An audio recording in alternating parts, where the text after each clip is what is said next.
अपने दिग्गज केडियानोमिक्स के फाउंडर और सीईओ सुशील केडिया साहब हर गुरुवार की सुबह की तरह आज भी हमारे साथ कार्यक्रम में तैयार। बहुत स्वागत है आपका, धन्यवाद हमें समय देने के लिए। शुरुआत अमेरिका से करते हैं, ग्लोबल मार्केट से करते हैं। मूड माहौल क्या बिल्कुल तैयार है अच्छी खासी कमजोरी और मंदी के लिए? जरा समझाएं सर, क्या है सिचुएशन? अमेरिका हो यानी नैस्डैक, S&P, या हमने भी रिसेंटली फुटसी के भी सारे स्टॉक्स का विश्लेषण किया जो इंपॉर्टेंट स्टॉक्स थे टैक्स के, तो इंडिसेस पूरे विश्व भर में वैचित्र का व्यवहार कर रहे हैं, विचित्रता का व्यवहार दिख रहा है। एक तरफ ऐसी खराब खबरों के बीच में बाजार घटा नहीं, तो जो खबर के विश्लेषक हैं या मनोवैज्ञानिक हैं, बाजार के मनोवैज्ञानिक भी बहुत है, हर आदमी के पास मनोविज्ञान है अपना, मतलब खराब खबर को तो बाजार पचा गया। हम चार्ट वाले जो हैं, चार्ट के अंदर सारे distributive pattern, top out pattern होके भी वो पैटर्न एक्सटेंड हो रहा है, घट नहीं रहा है बाजार। तो क्या फिर ये खबरों की विषमताएं कम होंगी जब, और ये बाजार ऊपर टेक ऑफ हो जाएगा? उस चीज की संभावना बहुत कम है। कैसे मैं कहता हूं बहुत कम है? कि जब इंडेक्स धोखा दे रही है, इंडेक्स में ना पैटर्न काम कर रहा है ना खबर काम कर रही है, मतलब खबर देख के जिसने बेच दिया, पैटर्न देख के जिसने बेच दिया, कोई बाहुबली ने पकड़ रखा है इंडेक्स को, तो फिर हम क्या करेंगे? Devil is in the detail. तो हम हर एक मेजर इंपॉर्टेंट इंडेक्स के टॉप 25-30 स्टॉक्स के अंदर गए। लास्ट गुरुवार को भी शायद आपसे बात हुई कि फुटसी के अंदर में मेरे को टॉप 25 में से एक भी ऐसा स्टॉक नहीं दिख रहा है जो आने वाले साल भर में 30-35% न गिरे, कोई कोई तो 60% भी गिरने को तैयार है। तो इंडिविजुअल स्टॉक्स की जो डिटेलिंग है वो नैस्डैक में भी वही पिक्चर है। नैस्डैक में एक एप्पल को छोड़ दो अगर आप, तो टॉप 25 स्टॉक में जिसको मर्जी आए उठा के ठोक के बैठ जाओ, शॉर्ट करके बैठ जाओ, वैसी चार्ट है। मैं अगर डॉलर इंडेक्स पे जाता हूं, कंप्लीटली स्मैश्ड आउट होके, एक्सट्रीम ओवरसोल्ड होके, अब उसके अंदर में एक बॉटम फॉर्मेशन हो चुका है, उसका अंदेशा बन रहा है।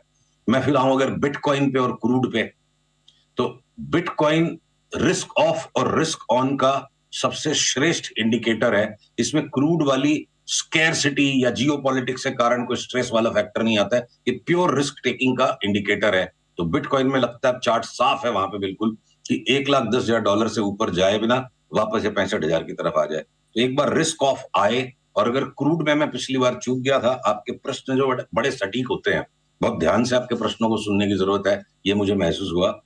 $64 की क्रूड में अब मंदी नहीं लगती। कभी भी कोई पुल बैक आता है नीचे तो 64 का स्टॉप लॉस रख के लाइट क्रूड पे 65, 65.5 में अब तेजी का ही रुख बनाना चाहिए। क्रूड की स्कैरसिटी बनी रहेगी, तो चाहे ये मिडिल ईस्ट की scarcity, middle east driven scarcity बढ़ेगी घटेगी नहीं, यही क्रूड की चार्ट बता रही है।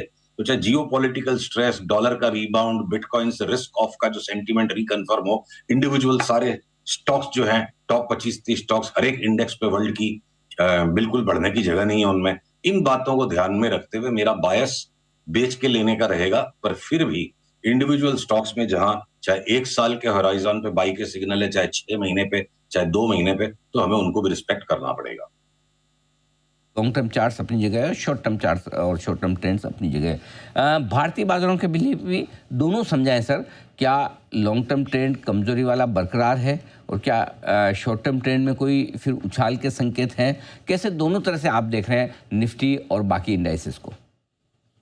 तो पीसीआर से अनुरोध है, मेरे स्क्रीन पे लगी इस चार्ट को शेयर करें। निफ्टी की आवरली चार्ट मैं लगा रखी है, चार्ट दिखा के आपके दर्शकों को बताते हैं। तो देखिए, जो अपनी पिछले कुछ सेशंस में बात हुई कि ये देखिए निफ्टी की आवरली चार्ट आ गई आपके स्क्रीन पर। पिछले कुछ सेशंस में जैसे अपनी बात हो रही कि 24,500 के नीचे जाए, यानी ये नीचे वाली पीली रेखा पे 24,555 पर है वो आंकड़ा, थोड़ा सा स्लाइटली बढ़ रहा है, और ऊपर 25,100 की जो बात थी पिछली बार, 25,100 को भी वायलेट करके 25,300 तक जा चुका है। तो 25,300 से लेके 24,500 तक की है जो साइडवेज रेंज है, साइडवेज बाजार है। जब तक ये रेंज के बाहर हम नहीं कदम रखते हैं, 24,500 के आसपास तेजी के सौदे ज्यादा करना शुरू कीजिए, 25,300 के आसपास मंदी के सौदे ज्यादा शुरू करना कीजिए, और दोनों ही लेवल अपने अपने स्टॉप लॉस है। 24,500 के नीचे चला गया तो सारी तेजी छोड़ो, मंदी करेंगे। अब आपके उस प्रश्न का उत्तर दूं, देखिए जो 30-32 हजार की हमने निफ्टी पर बात की थी वो भी अपनी जगह इंटैक्ट है। और अगर इस बीच में संसार की परिस्थितियां बदल गई, चारों तरफ युद्ध फैलने लग गई, ये बातें होने लग गई, तो मतलब वो बावड़ों की तरह एक जिद पकड़ के बैठ जाए, डायनासोर बन जाए, नहीं जी हमने तो 32,000 बोला है तो 32,000 आएगा, हमने क्या बोला उसकी जीरो वैल्यू है, बाजार क्या बोल रहा है उसके हिसाब से अपनी सोच, अपनी वाणी सब बदलना पड़ेगा। तो 32,000 का भी आंकड़ा आएगा, उस तरह की चाल बहुत सारे स्टॉक्स दिखा रहे हैं, ऑलरेडी वो चाल शुरू हो चुकी है उनमें। पर इन बिटवीन एक बार बाकी वर्ल्ड की सिंपैथी में अगर निफ्टी इंडेक्स वापस 20,500 दिखा देती है, तो जो 30,000 की चाल के लिए स्टॉक्स में चाल शुरू हो चुकी है उनको हम बेचेंगे नहीं, और जिन स्टॉक्स की वजह से 20,500 तक निफ्टी जा सकती है हम उनको शॉर्ट करेंगे।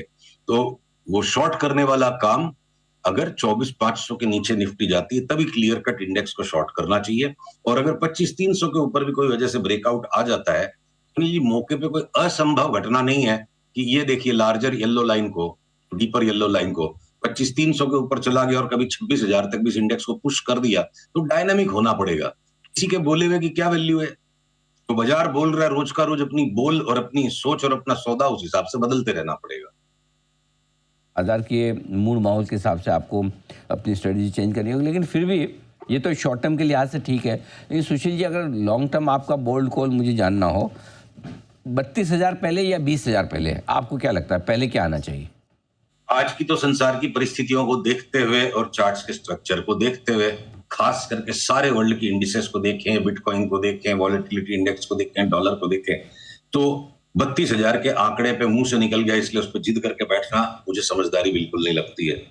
तो 24,500 के नीचे चल जाए तब इस कॉल को ट्रिगर कीजिएगा। पर हाँ, आपका जो लार्जर एक साइकोलॉजिकल प्रश्न है, मतलब इंडेक्स के ऊपर एक बार वापस नया लो बने उसके बाद ही 32,000 की तेजी करनी चाहिए। But at the same time अगर कुछ स्टॉक्स ऐसे हैं कि जो अब अपने पुराने लो पे जाने को तैयार नहीं और यहां से बढ़ते ही चले जाएंगे, अब जैसे सनोफी है, यहां से 3 गुना अगर हो जाएगा तो मैं 20,000 की निफ्टी का वेट नहीं करूंगा। अगर कोई औरोबिंदो फार्मा के अंदर ब्रेकआउट आ जाएगा, जो भी लेवल है उसके ब्रेकआउट का, तो निफ्टी 20,500 जाएगी, इसलिए मैं औरोबिंदो की पोजीशन बेच दूंगा, ये नहीं होगा।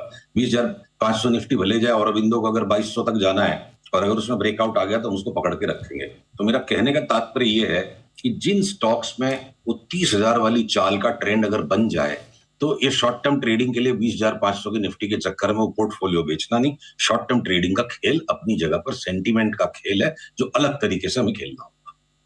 तो यहाँ पर आपको शॉर्ट टर्म और लॉन्ग टर्म में दोनों में डिफ्रेंशिएट करना, फ़र्क समझना ज़रूरी है। आपने 2 स्टॉक के नाम लिए, औरोबिंदो, सनोफी वगैरह। ऐसा लग रहा है कि फार्मा स्टॉक्स आपको थोड़े से ज़्यादा पसंद आते हुए दिख रहे हैं। इसके अलावा इस बाजार में आपको और कुछ पसंद है शॉर्ट टर्म के लिहाज से? अरे यहाँ मैं अपनी ही बात का एक संशोधन करना चाहूंगा। अधूरी बात ना अनर्थक हो जाती है, आधी बात खतरनाक हो जाती है, जहर हो जाती है। फार्मा में मैंने 2 स्टॉक्स बता दिए जो लाइक कर रहे हैं।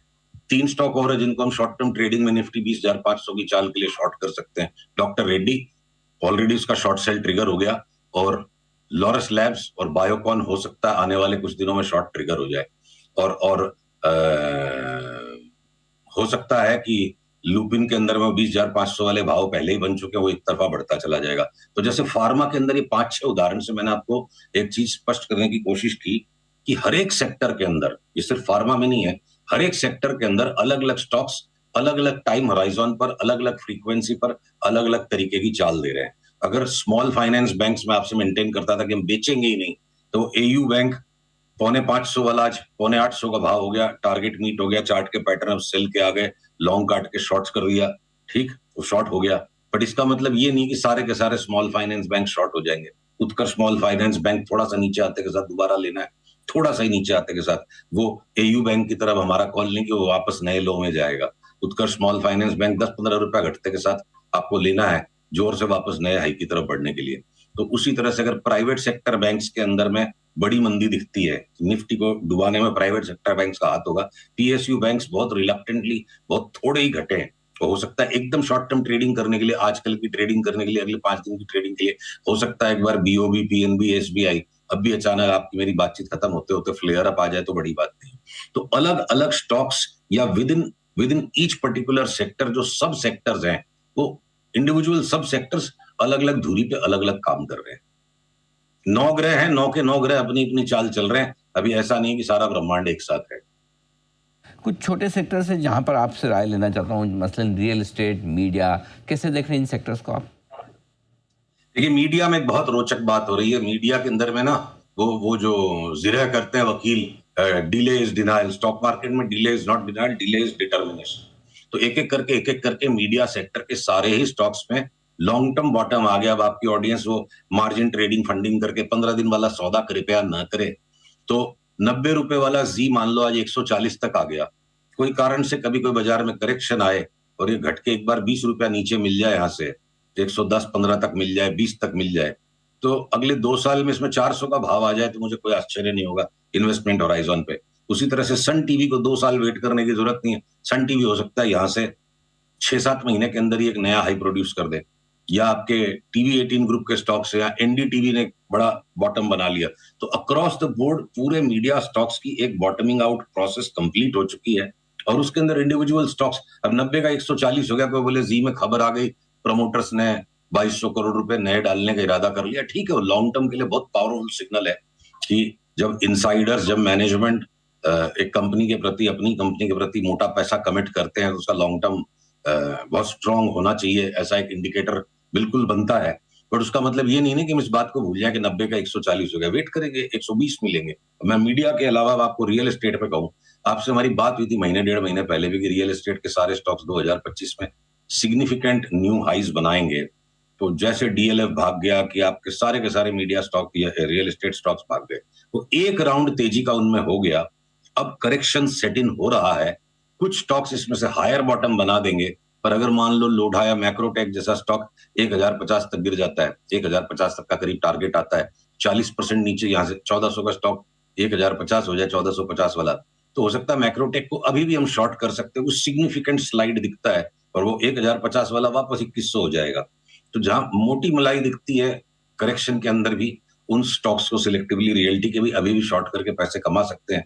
और डीएलएफ जैसा स्टॉक भले ही bellwether largest cap stock है, डाउन साइड बहुत लिमिटेड है उसमें, उसको हम शॉर्ट नहीं करेंगे। गोदरेज प्रॉपर्टीज को शॉर्ट करेंगे तो काटने का ही मौका नहीं देता है। तो अलग अलग स्टॉक्स की अलग अलग चाल है। और broadly speaking real estate next dip के बाद वापस करीब करीब सारे स्टॉक्स डबल हो जाएंगे, इंक्लूडिंग डीएलएफ भी 1200 रुपए का भाव लगता है।